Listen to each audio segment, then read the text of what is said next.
Dear trading friends, today we have another Bitcoin analysis and an Ethereum analysis, but this time in complete detail. I've discovered a few things that are super exciting. Let's take a look at the 2-week liquidity data. We can see this very clearly on the liquidation heat map. It's super interesting. Let's also look at the level 2 data. What are the whales and institutions doing? Where have they positioned themselves and why did they choose those exact spots?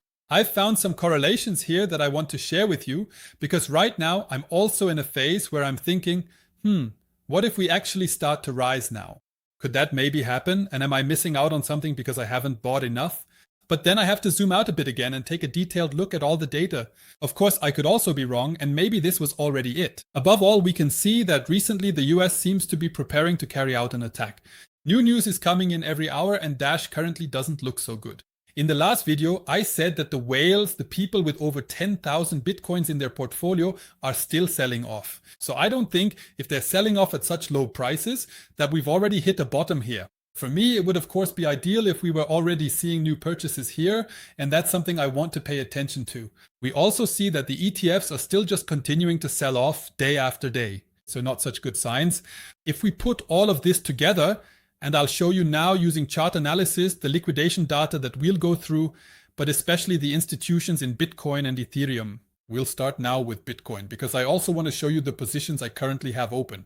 I still have a $20,000 Bitcoin position here. I actually want to reduce this position a bit more because I'm expecting a drop. I've already set up a limit order at a price range of $61,000. Right here at this liquidation wick, at these candles that we have, I want to buy in. We can also see on the liquidation heat map that there's a bit lying around here, which I want to join in on. But if we look closely, and now I want to zoom out with you to the weekly chart, I'll show you a confluence of 3 or even 4 factors that make me speculate that we could see prices drop down to around 58 to 57,000, maybe even a bit lower. I'm going to zoom out a bit more here and we'll take a closer look at it in detail. For me, this is an optimal buy zone. Why is this a buy zone for me? I've already told you, for me that's the VPVR, meaning the point of control with the highest traded volume in this run. That's already super interesting, and this is what I want to show you now. If we look at this in detail, the 200-week SMA has its support zone right at the 0.618 Fibonacci level.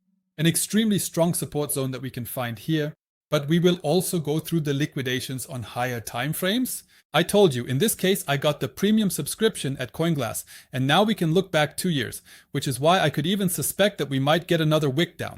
Because in the last bear markets at least, we not only tested the 200 SMA, but sometimes even fell below it, and that's where we found our bottom formation.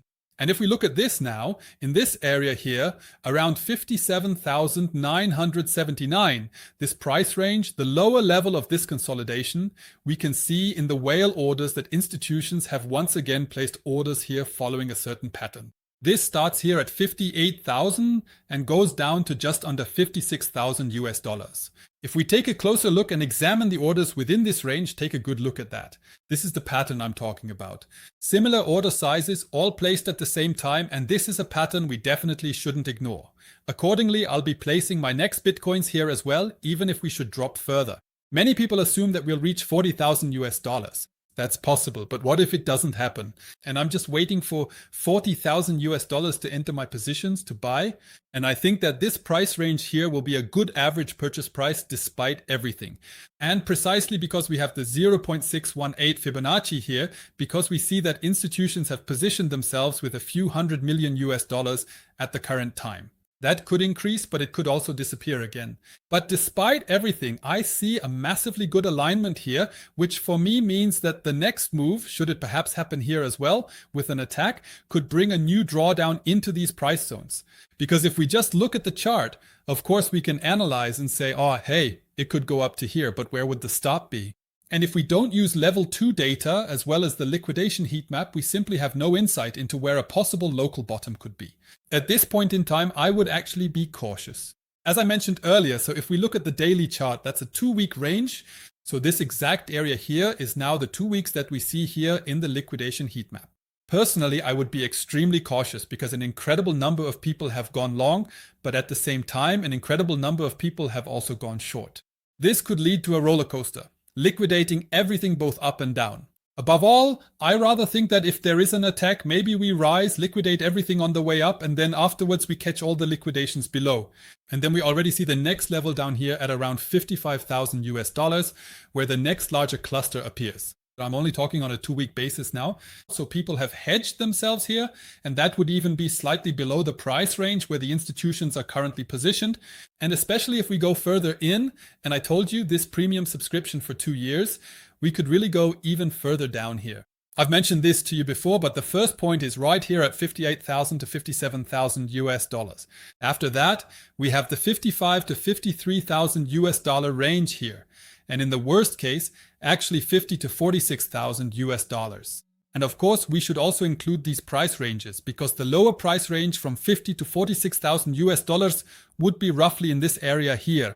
And if I now say I'm buying in here, I'm starting to place my spot orders here simply because on the weekly chart, this is super interesting to me because of the 200 SMA. But even if we go further down, that's not a problem for me either. Despite everything, I still have a good average purchase price and would buy a bit more if it goes a little lower.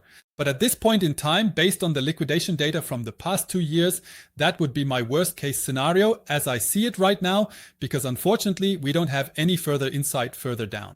That means if we actually trigger the 0.786 Fibonacci, as has happened in every bear market, and I've shared this with you several times, then unfortunately, at this point in time, we have no insight into liquidation data, which is a bit of a shame. Accordingly, I stick to what I can see at the moment. This means regarding the large orders and whale trades from institutions where they have positioned themselves, I would already be placing spot buys there, but also increasing my position accordingly. But why am I already opening my next positions here at 61,000 US dollars? If we see a drawdown here now, and it's only a short drawdown, I can lower my entry price. And if we should see a recovery, which is not guaranteed, I take a little bit out again. So for me, this means the first target zone that I really find interesting is the lower area here, which I mentioned with the liquidation zones, but we also have something above that. If we rise beforehand, I sell a bit of my Bitcoin position and wait for the next drop to get back in. If we go down beforehand and my position is already being scaled, then I'm already lowering my entry price a bit anyway. Let's continue now with Ethereum because things look even more interesting there. I also have an open position in Ethereum. Here as well, orders have already been placed. If we enter at 1800, 1750 US dollars, the next orders where I buy more will add another 4 Ethereum to the position. And depending on what happens after that, we'll see, I might scale my position further. Or if we go further down, because I'm telling you, the 1500 US dollars for Ethereum look extremely interesting to me. Let's first take a look at the Ethereum chart. The $1,500 I just mentioned would also be a very long-standing support trend zone. I'll turn off the EMAs and SMAs now. We can see here this was resistance for a long time, then it became the bottom crash support and then the next bottom crash support. And if we look into this area now and we really do crash down, this area around 1500 to 1600 US dollars could serve as a support zone. If not, I could imagine that we might get a small wick down and maybe even pick up this low here. Why is this particularly interesting? Let's look at this as well. The 2-year liquidation heat map, which I shared in the last video. Right now, we still have strong liquidity in this area between $1,700 and $1,600. But after that, the next area is between $1,500 and $1,400.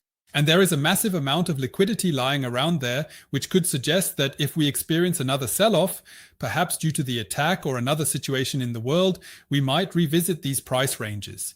In addition, if we look at this now, also at the whale orders and large trades, what are the institutions doing? And we can see here in the area from $1,500 down to around $1,400, we have a new large pattern again where the institutions have placed an incredible number of orders. Accordingly, I also want to join in here, but now it gets interesting. If I scroll together a bit here, you can see that we also have new incredibly strong order volumes in these areas, which could of course indicate that we might already have short-term support for Ethereum here. This would also point to various liquidations, but that's also the reason. We see that here at 1800, 1750, I have placed my orders for Ethereum because I want to join the institutions here, because we have order volume here all the way down to 1700 US dollars. Because we're talking about, let's sum it up here, about 250 million US dollars at the current time just on Binance. So $250 million US dollars plus spot purchases happening here. And that doesn't even include the other exchanges. This, of course, means we have a major support zone here due to the institutional buying taking place. And that's exactly what I want to do as well, to make the same move and try to do exactly what the institutions are doing. If it really does go further down, then I'm also ready to buy again at 1,500 to 1,400 US dollars. Of course, I always keep an eye on the level 2 data so I can see what the institutions are doing. And at the same time, of course, the liquidation heat map. Because if I just look at the 1-month chart for Ethereum in model 3, we can see that we have strong liquidity below us, which is of course very interesting, down to 1,816 US dollars. For me, my orders are at 1,800 and 1,750. We'll see whether everything gets filled or not, whether I'm right to follow the institutions here and if we get another wick down. And the next area is roughly here at around 1,700 US dollars to 1,600. And then we're in the 1,500 US dollar range. And of course, I want to take advantage of that for myself as well. New grid trading bots, new coin and bots, but also spot purchases. And above all, increasing my positions here. And what I think will be super exciting is when we reach these prices, what will the whales do? Will they start buying at such low prices and finally stop selling off? That would of course be interesting to see. That's why I include this in every video, even in my daily analyses. And will we also see that the ETFs start accumulating again at these low prices instead of just selling off again? And accordingly, I am patient because at the moment it's starting to get a little impatient. And when that happens to me, it's not really good because I think, what if we start rising now? What if I'm a little too late? But then I look at all the data, what we still have below us, so that right now we don't have a good situation in the world. At the moment, with all the files that have come out, yes, things have gotten pretty quiet in America, and now suddenly new attack possibilities are emerging. Guys, I don't think it's true. We have a few options that we can use for ourselves, which will hopefully also gradually bring in the local ground for us, but which will very likely stretch out over a longer period of time. So a very turbulent phase, I can only keep saying it. This could go on for months. And then when everyone is desperate and doesn't know what to do anymore, that's probably when the big new move upward will come. With that in mind, I hope you enjoyed the video and we'll see each other again next time. Ciao.